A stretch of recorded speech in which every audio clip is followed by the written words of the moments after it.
Welcome to The Thing About Witch Hunts. I am Josh Hutchinson. I'm Sarah Jack. Happy October. Happy October.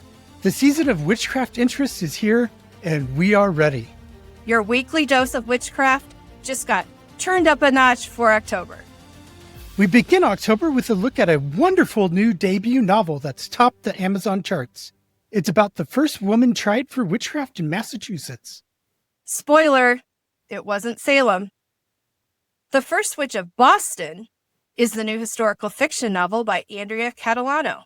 It's the story of Margaret Jones, who was executed in 1648. This gripping book quickly received very positive reviews, and it brings needed attention to a lesser-known witch trial. Yes, it really does. So I am pleased to bring this wonderful author talk to you, our loyal supporters, so you can hear just why this story was ripe for telling.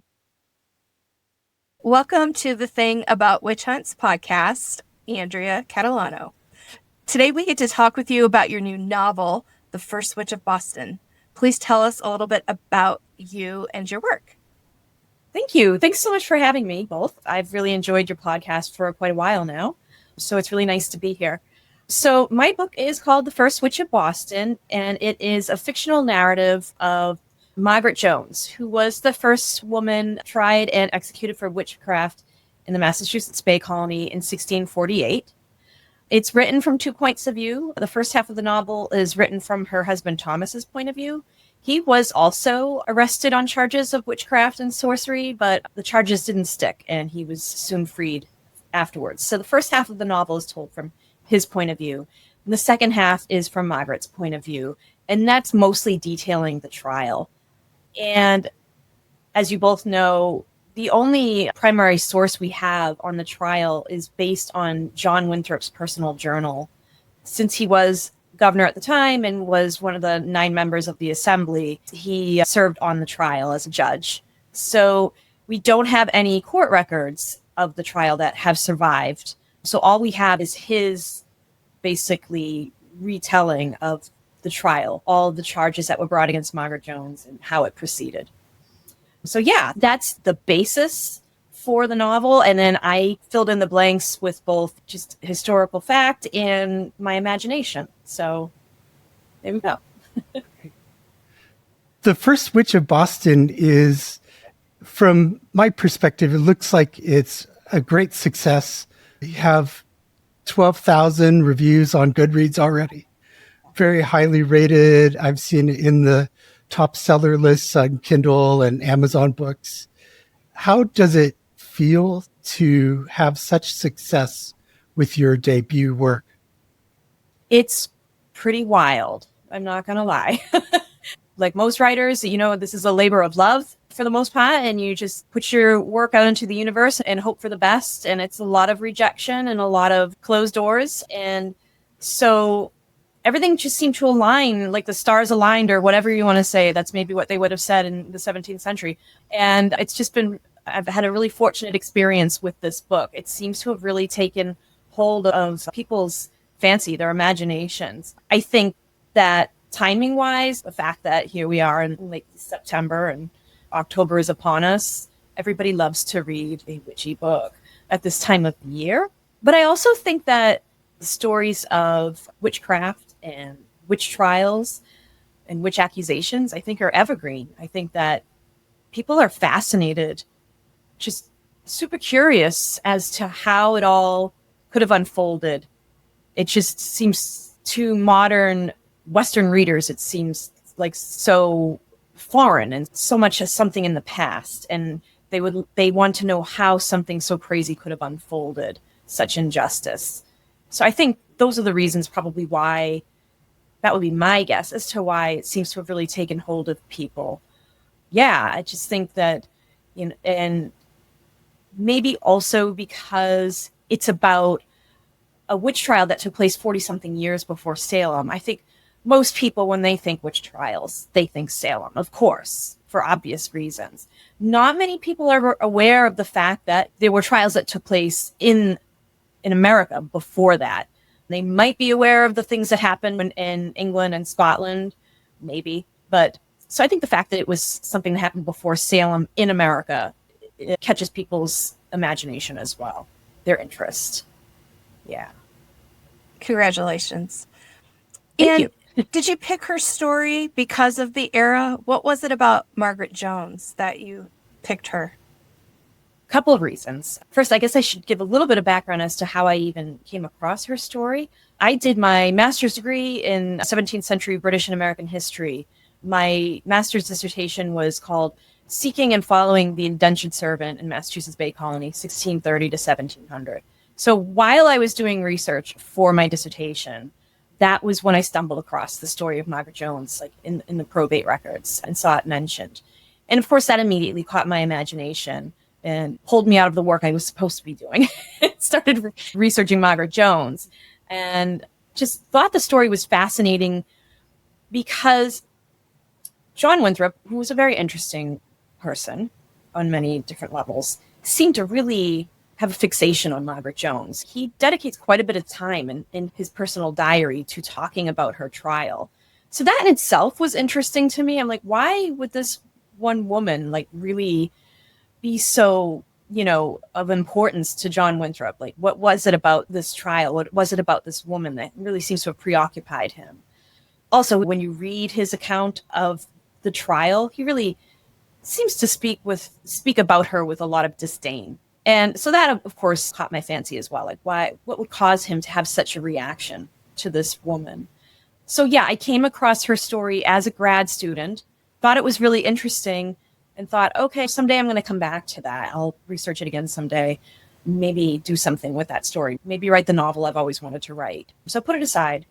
And then 20-something years later, after writing 3 other books, I decided to come back to the story again. I think because it had always been a source of fascination for me, but also my godmother had recently passed at the time when I started this novel.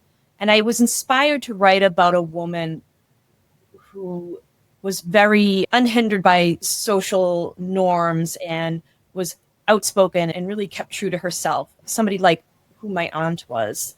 She was somebody I really admired growing up because she very much walked her own beat. And so that was that spirit, that kind of free spirit and bold spirit that inspired me to go back to the story of Margaret Jones and flesh it out and make her a real person for the modern reader. Yeah. Thank you so much for bringing her to life. She is one of those undertold stories. We've talked about her on the podcast before, but when you mentioned that there were witch trials in Boston, people are like, what? Where? When? They don't understand because every American witch trial, like you said, is Salem. But I really appreciate that you include the passages from John Winthrop and John Hale, the primary sources that we have available to us for the case. Why do you think John Winthrop was so nasty about her? That's a great question, and it's one that I still think about a lot. She didn't fit into the box that he wanted her to fit into, so to speak. That really riled him up. And I don't need to explain to you both. You're very familiar with John Winthrop, and he was a very certain personality, a very, very judgmental, very strong type A personality. And I think that he was a woman who was a very strong type A personality, and that just really riled him up. It just really rubbed him the wrong way, just plainly speaking. Yeah, and it just really seemed as though John Winthrop was all about, as you know, keeping order in this society perched at the edge of the known world. And to have a woman like this, so knowledgeable, and he even admits it in the diary, that one of the charges brought against her is that she was a woman who made tinctures for people who requested them for one ailment or another, and they worked really well. So well that there must be something supernatural at work here. So obviously this is a woman who knew her craft. She knew her skill. She was very versed in apothecary herbalism at the time. And that knowledge was frightening, I believe, to a man who wanted to keep order in society and have a certain patriarchal order. And She, with her knowledge and as well as her willingness to speak out and defend herself and not be put into a corner, I think both those things just that didn't work for John Winthrop. He wasn't feeling that. Yeah, having read his journal, having read your amazing story, and then listening to you talk, I'm thinking about how she was rising with these little successes that were meeting people's needs. Yeah. And I don't know. I mean, there was a lot going on around him.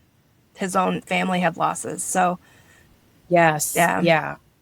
What else, besides being extraordinary, what else was she accused of? So she was accused of, there was like 5 charges brought against her before, and that was, of course, before they did the actual physical examination and watch. So the charges were that she made tinctures that worked really well, that she was able to foresee people becoming ill before they did. That was an interesting charge to me. So the way I portray that in the novel is if somebody comes to her or mentions to her that they have a certain ailment, and she recommends, oh, you might want to try this method or use this herb or this oil, this tincture to help yourself with that. And for whatever reason, they decided not to take her advice. And then she probably said, well, if you don't take my advice, you're going to get worse. And they did.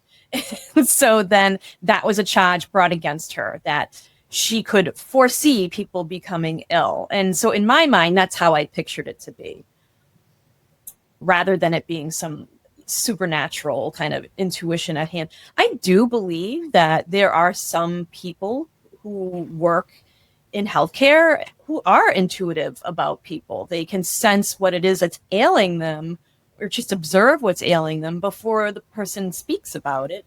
I guess that's a certain intuition or empathy. And she probably had that, being a midwife and a healer and an apothecary. And people were disconcerted by that ability, perhaps. They saw it as something else at work. I'm thinking about the charges before her examination. I think also somebody said that she cursed their cow and the cow died. That was one of the charges, I believe. Okay. Yeah. There was a lot of hemlock, and Essex County had a lot of hemlock growing by streams and wetlands. Josh and I have actually brought that up a while ago in a Connecticut 101 episode we did, that stuff was growing, and it looks like other wonderful things. It does. I mean, some of it looks like Queen Anne's lace. Yeah. It's very likely that the cow got into something that it shouldn't have. I think in the story, I make a comical scene out of it. Oh, yeah. There's this kind of cantankerous neighbor who was upset that the cow got into the next door pasture by following a goat, and the cow ate some onions. And of course, people believed back then that this cow ate onions and it would sour the milk, make it taste like onion. And so he's very upset that the cow got into the pasture and is eating the onions. And I portrayed as Margaret Jones basically turning around and saying to him, it's not my fault that your cow is stupid and followed a goat. And then he misconstrues that as a curse. That's the way I kind of depicted it in the book. I love how good you are at taking those charges that are basically just a few words in Winthrop's writing and elaborating on, based on other witch trials, what happened, and just other things that you know, to turn that into a story is just so amazing from such a little bit of information. Yes, and I'm glad that you mentioned the incorporation of the small details that we have from other contemporary witch accusations and witch trials of the time. I mentioned in my author's note that I had read the story of Alice Lake from Dorchester, who Cotton Mather, or I can't remember if it was Cotton or Increase, one of the two. Which one was the president of Harvard? Was it Increase? Increase. Increase, yeah. Thank you. I always get them confused. He wrote in correspondence to somebody else about the trial of Alice Lake many, many years afterwards, and mentions, oh, she was a woman who lost her child, and she claimed that like she was visited by the child's spirit. And that always that story just stuck with me. And I just thought to myself, that's so tragic, that this was probably how this woman dealt with her immense guilt. And so then I took that element of that story and incorporated it into Margaret Jones's story, because it was, I wanted to really think about how would a woman at this point in time in history deal with such immense grief? How would it affect her psyche in this little corner of the edge of the world that is a very strict society where religion guides every moment of the day, but religion can only do so much for grief? Yeah, I was very much influenced by that story of Alice Lake, and because that always struck me as so sad for many, many years. And so I incorporated that aspect of her into Maggie Jones's story. Yeah, I love that part. I don't want to give anything away, because as the story unfolds, it's like walking through these doors, the doors of her life. And I really love how you incorporated that whole piece. I think it's very meaningful. I think that it's very understandable. And Margaret Jones, there's the Margaret Jones we'll never know. Then there's the Margaret Jones that John Winthrop and Reverend Hale told us she was. And then there's this beautiful story you created for her in your novel. And it could be any one of us who doesn't just submit, but it could be any one of us. Do you feel like it makes her more human and her story more human for readers? And that's my hope. That was really my hope and intention in writing it. Also, as a historical fiction writer, I think what most of us hope to do is to find the common threads of humanity throughout history that you and I can relate to 400, 500, 800 years later. There's common themes that are just common to humanity no matter what era you live in. Love, loss, jealousy, fears, desires, all these things. As humans, we've always been motivated by these things, and they greatly influence the choices that we make in life and our paths in history.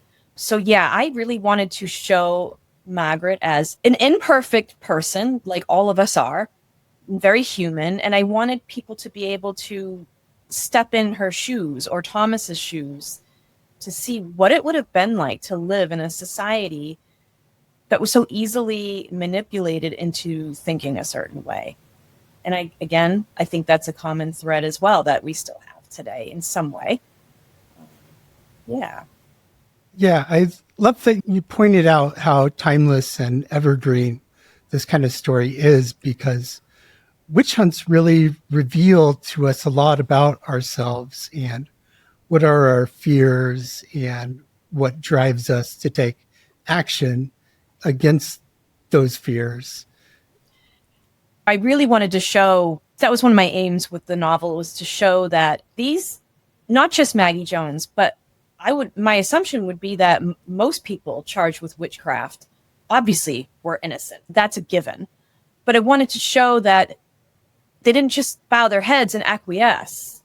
As we know, historical record shows that people didn't just bow down. They were people who stood up for themselves and knew that by standing up for themselves, they were jeopardizing themselves even further. But they just were being righteous and wanted to preserve their name. And so that was something I wanted to show through Maggie Jones as well. Like, people didn't just bow down and say, yes, okay, I guess you found me guilty of witchcraft. John Winthrop makes very plain in his diary, she rails against the court, and she was most intemperate.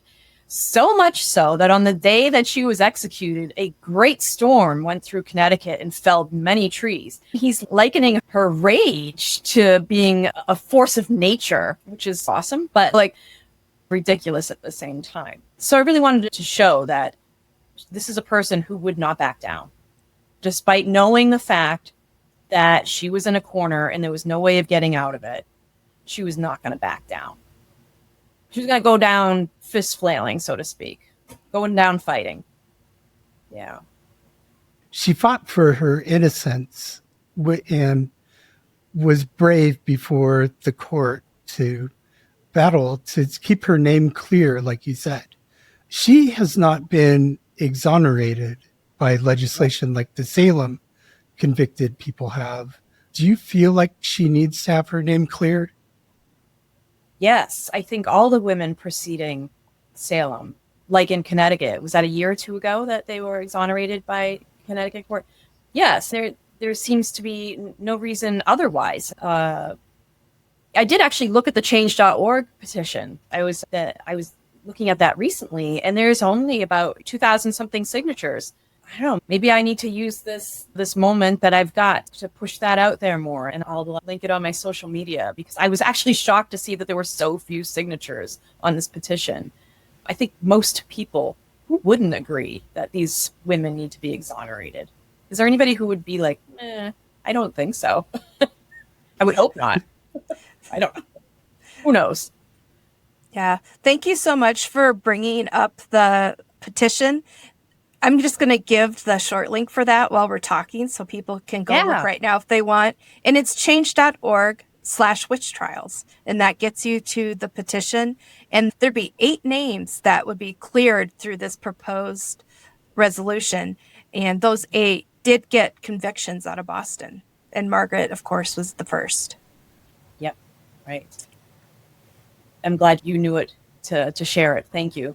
Yeah, thank you. So, yeah, we have a little organization that is working with a legislator out of Cambridge and Watertown to get that done.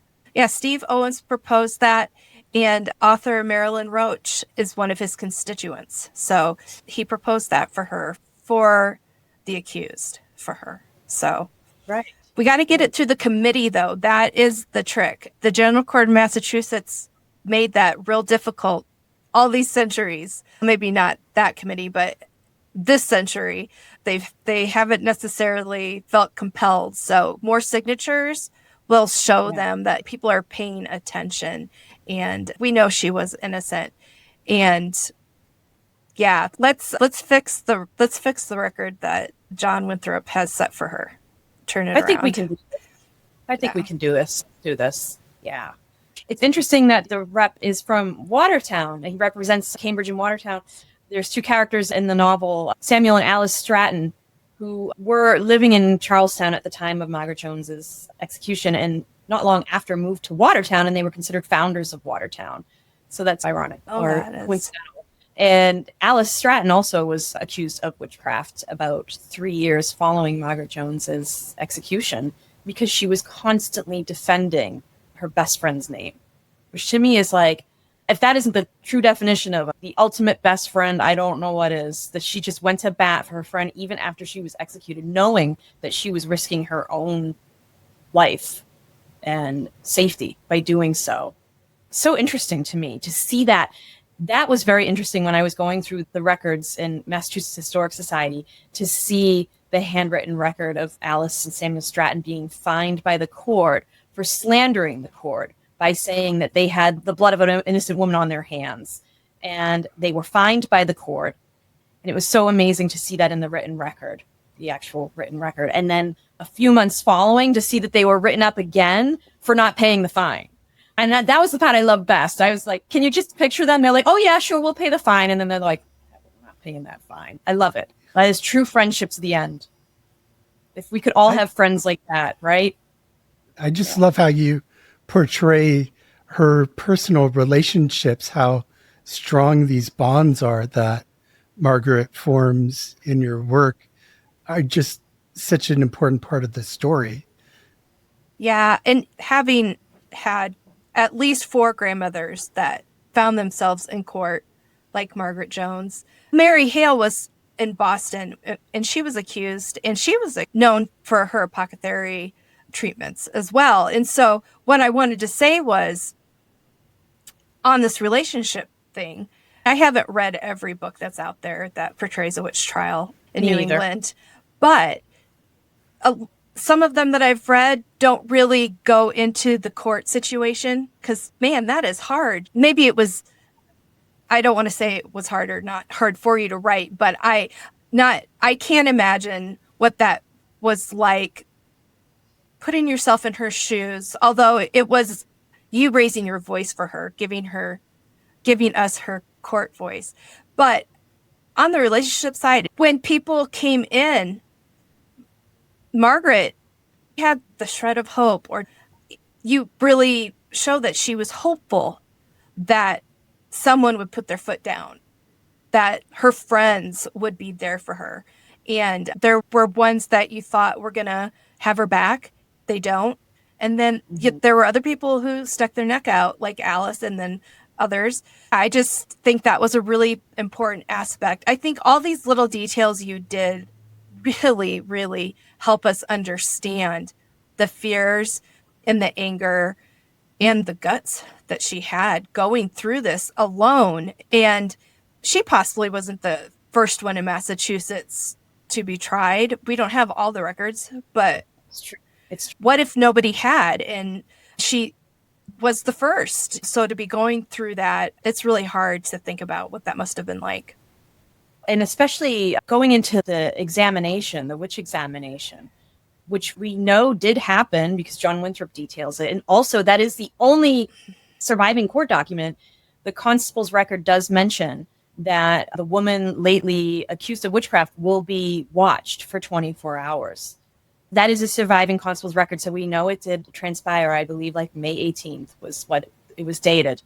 And then we know that at the time they were still using English law, and English law at the time prescribed Matthew Hopkins' method that he used throughout East Anglia, a discovery of witchcraft, where a woman's body or man, whoever was being accused, but it was mostly women, her body would be fully examined for any sign or mark of the devil, which could have been anything out of the ordinary. It could have been a freckle, a birthmark, a third nipple, anything, a scar that would be used against these accused.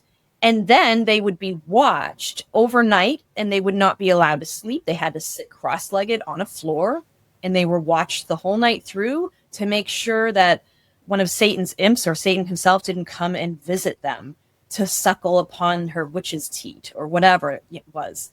So to write that scene was pretty wild, because that is just, when people hear that that was the method, they're just like, whoa, that is just bananas. Like, that's just crazy. So it was interesting to write that scene out. And with the physical examination, it is mentioned in John Winthrop's diary that she was found to have a witch's teat freshly suckled on the inside of her right thigh. And that after they discovered that, one started to grow on the left side. And I was like, okay, so how does one explain that in a novel? Like, how would you write that? So I just said that she had the unfortunate luck of having a freckle or a mole on the inside of her thigh. And that when they were examining her, they were holding on roughly to her other thigh and left a mark with their fingernail or whatever on the inside of the other thigh and claimed, oh, look, there's another one growing, because it served their narrative. It served their purposes. The other thing that I mentioned in there is the use of a witch pricker, which I don't know that was used in Massachusetts Bay Colony. That's something that I took from the research that I did. I didn't do a ton of extensive research on the Scottish witch trials, but I did have some information on them. And it seems like even into the early 18th century, there were witch finders in Scotland who would use these devices, as you probably know, called witch prickers. And they were actually like little spring-loaded, like blade kind of things that would basically look like they were puncturing the skin, but would retract. And then they would pull it away and say, oh, look, she's not bleeding, so she's a witch, because a person who isn't a witch would bleed. And it was actually a device of trickery that was used in some Scottish witch trials. So I decided, I was like, that is so wild. And there's still some that survive. I've seen pictures of the actual devices. And I took some liberty there by saying it was used in this trial, but I do know that there were things similarly used contemporarily in Scotland. So it wasn't out of the realm of possibility. Yeah. Yeah. We do know in the Salem witch trials that they did test some of those marks that they found to see if they drained blood or if they caused pain to the person. And if you didn't feel any pain and no blood was coming out, then that was it. Yep, that was it. Yep, another strike against you. Also, I thought it would be an interesting point in the novel, not to give too much away of the story, but the examination was fascinating to me, that they would make a person stay awake all night long. And she had already been in prison for about a week or so before the examination. She might very well be ill from being in a prison cell. And then to be made to stay awake all night, that would cause some people to get more sick or delirious with fever or something. So I can incorporate that element. And then it was a cool way for me to introduce a character who seems somewhat rational within this whole storm of irrational fear and chaos. And I create this fictional character of Constable Baldwin, who was actually, he was a veteran from some of the earlier battles in the English Civil War in Scotland. So he's had this very traumatic experience of being a veteran, and then he's bringing it with him, this trauma that he himself suffered. And so they have these moments of understanding and empathy for each other because they both have suffered trauma. Yeah. So I thought it was a good way for me to bring in the craziness that was going on beyond Massachusetts. The 1640s were a very tumultuous time in the world, not just in Massachusetts. It's one of my favorite scenes. It's not my favorite that she was suffering, of course, but the storytelling of that night, and it's like a slippery slope. It's like everything's fine, and then it's not. I loved it. So, yeah, that was great. So I wanted to touch on the Puritans, and you're mentioning what a tumultuous time things were, but how come we have these misconceptions, and why are we digging for truth right now on this time period? It's true. We are, aren't we? And we keep discovering things more and more. There's been some amazing scholarship done, historical scholarship over the last 20, 30 years. It's just really given us new insight into these founders of America. I think we all come from a generation where we grew up watching the Peanuts Thanksgiving special with the retelling of the Mayflower with Miles Standish with his huge handlebar mustache. And it's just been so glossed over and glamorized as being these godly people who came over and wanted to build a city upon a hill with religious freedom. Yeah, that didn't really play out as planned on the religious freedom aspect. I bring up in the novel the case of Governor Bellingham, Richard Bellingham, who was an interesting guy. I should preface this by saying I grew up outside of Boston in Chelsea, Massachusetts. And in Chelsea, Massachusetts, still stands Governor Bellingham's house. And it was his hunting lodge when he was governor of Massachusetts Bay Colony. And so that was always a source of fascination for me as a little kid, to see this beautiful little late 17th century house in the middle of all these tenements and apartment buildings. It just really stood out. So Bellingham was always of interest to me, even as a kid. And then to learn the story of his marriage to his second wife is a crazy story. She was a guest at his house. She was the fiancée of some young man who was staying with him. And the young man just disappears. And then 2-3 months later, Bellingham conducts his own wedding ceremony to this woman, goes against the laws of the time, which stated that you needed to have your marriage announced for the 3 weeks leading up to it in churches. This was law in England. This is law everywhere else. And he just, no, I'm going to conduct my own marriage ceremony, and I'm not going to go by any of the laws that exist. This was a man motivated by, obviously, some desire or eagerness to get married. So to me, that speaks to the human side of him, the side motivated by love and passion. And these are the sides that we never were taught about the founders. So I wanted to really bring that to light. These men were men, they were fallible, and they had their own self-interests at hand for whatever reason. And I think there's been scholars who have done a lot of work on, especially sexuality in the Puritan era. I think of Richard Goodbeer, who wrote about sexual revolution in American colonial times. These folks were not as pious and pure, so to speak, as Victorian era historians and, early 20th century historians would have liked us to believe. They were human. They made mistakes. They were driven by their own passions and desires, just like the rest of us. So, you definitely gave voice to female sexuality and power in your story. Yeah. That was, again, because I think we're taught in schools about these people who attended service every Sunday and lived these very godly lives. And they did. I mean, religion was There's no denying that religion greatly influenced these people's daily lives, but let's not forget also that they were still human. And even though religion tries to control sexuality, it can only do so much. It's a force to be reckoned with. And you can even see that in some of the research that's been done on Puritan marriages. There were instances of divorce in Massachusetts Bay Colony because a husband wasn't doing his husbandly duty, aka he wasn't having sex with his wife. That was grounds for divorce. I think that's pretty interesting and more forward thinking than we give the time credit for. So it was important to me to show that. It's so important to show that these are normal people like us. These weren't spectacular people in some way that had a whole different range of emotions or feelings. They had our emotions and our feelings and our needs and goals and desires. And I just think it's so important for us to understand both, of course, the accused person as a human and what they suffered, but also even to understand the accusers and what motivated them to make the accusations, because I think that's where we get the lessons on how not to have a witch hunt. And I think, as I think both of you have discussed many times in the past in your podcast, women accused of witchcraft, I think, could often be put into three categories in 17th century Massachusetts. You had women who were purveyors of knowledge. They were healers like Margaret Jones, midwives, healers, herbalists.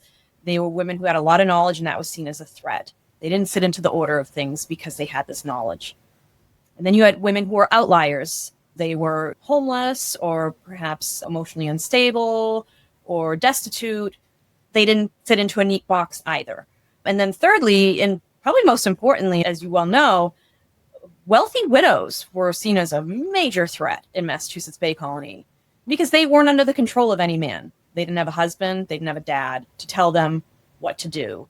Yet they possessed wealth, either monetary wealth or usually land that somebody else coveted. These seems to be the three categories that women accused of witchcraft always fell into in Massachusetts.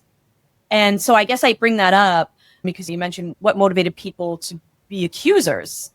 And you look at the cases of these wealthy widows. Oh, right. They had something somebody else wanted. Yeah. Yeah, Anne Hibbins was one of those from Boston. Yes. That's why I bring her up. I really wish I knew more about her story because did she have descendants back in England? Because she had sons there. They had adult sons that weren't in the colonies, and did they try to get there in time? Did they miss it? Did they find out, she's gone before they even knew she was in trouble, or never find out? I don't know. I would like to know. I would like to know also. And I believe one of the judges, one of the 9 members of the General Assembly, and it's evading me now. I write his name in the book, but I'm not remembering right now. But one of the members of the trial was related to Anne Hibbins and later served on her trial. I can't remember which one it was. Was it Dudley, perhaps? Or Remember, I know in the Scarlet Letter, she's presented as being related to Governor Bellingham, being right. a sister-in-law of him, but that's a Hawthorne invention. But the real relations, because her husband Anne Hibbins' husband was a member of the Court of Assistants. So it makes sense that she would have had relations in that class of people. Yeah. Yes. And then, but even her with that status doesn't save her. Right. Right. Which speaks a lot about people's motivations to accuse. There was something to be gained. And we'll never know all the details, but definitely there was something there to be gained. And fear. There was so much fear. And you were able to really tell that story too. I also, when I wrote the book, I tried to think about what it would have been like to live in Massachusetts at that time. These people they lived with fear. Let's be honest. Here they are again, not to keep repeating the same phrase, but they were living at the edge of the known world. It wasn't out of the ordinary for conflict to occur with the indigenous people who lived around them, sometimes nearby, within the communities. I think it's Mary Beth Norton who writes that her theory about some of the young women involved in the Salem witch trials were victims of post-traumatic stress disorder from witnessing the wars that transpired along the frontier of the time, like York and Kittery, Maine. Some of the young women came from that and witnessed horrible war atrocities between the colonists and the indigenous people nearby. So that was a real fear at the time. So these were people living with daily fear of the unknown. And that can really, I think, mess with people's heads and make them act irrationally out of fear. Yeah, fear's so powerful. It's hard to stop somebody from being afraid once they are as well. I just was thinking of that. But yeah, on the subject of widows, I was just thinking so much of witch hunts that are going on today. The widows are targeted precisely because people want their land. This especially happens in India, the widow targeting, but I know in Kenya, it's widowers that are targeted. So it's people just wanting what those people have, and they're vulnerable. You're isolated. You don't have maybe a lot of family with you. You definitely don't have a spouse to support you and come to your defense. Yeah. Easier target when they're all alone, right? With nobody to back them up. It's very unfortunate. Yeah, that was what happened with Ann Hibbins. Was she was suspected of some things for years apparently, but right after her husband passed away, that's when she was accused. And we see that with Catherine Harrison in Connecticut, had owned a tremendous amount of property, and people were vandalizing her. They called it vandalizing her livestock to get at her, because a woman with this kind of control is a threat at that time. A threat to the order of things. Yeah.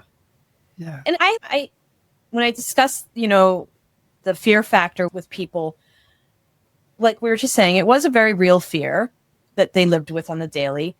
And then I think about the general court, people like John Winthrop, who were very much aware of what transpired 20, 30 years before in Jamestown, where things just became mutinous because of a lack of order.